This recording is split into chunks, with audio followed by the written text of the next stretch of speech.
Hello, I'm going to do the Welsh version of Hallelujah, originally written by Leonard Cohen, and the translation is about a guy called Tony Llewellyn, and the words are quite different, but it's got a nice meaning as well, about the points really of Christmas that people miss quite a lot.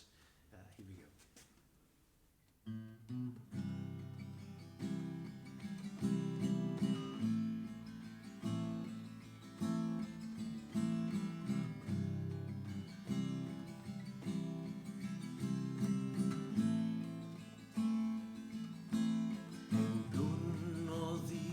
Mae seren wen, y cysgod gwn dros Bethlehem, dim angel gwyn, canu Hallelujah. Codi miriau, cae y pyrth, troi ei cem ar werth y wyrth, mor ddiwrnos ar strydoedd Palestina. Hallelujah, hallelujah, hallelujah,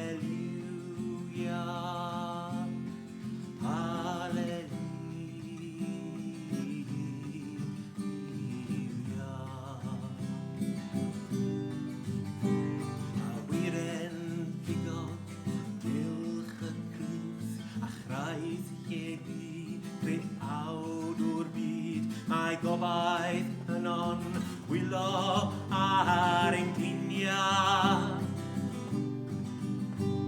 A ninan eog o'r un dal ei got I wylio'r dyn yn chwalu pob yn wylo Hallelujah.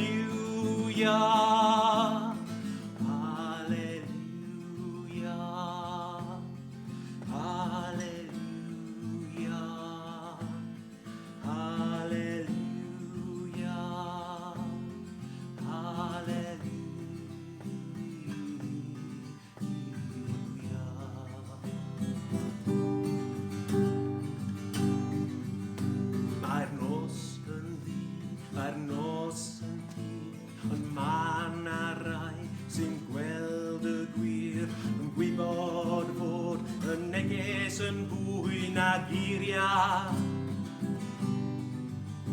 Mae ort y wyliwch ddaw y wawr, a music ddaeth ar muriau I lawr, daw awr I ninnau gan I Hallelujah.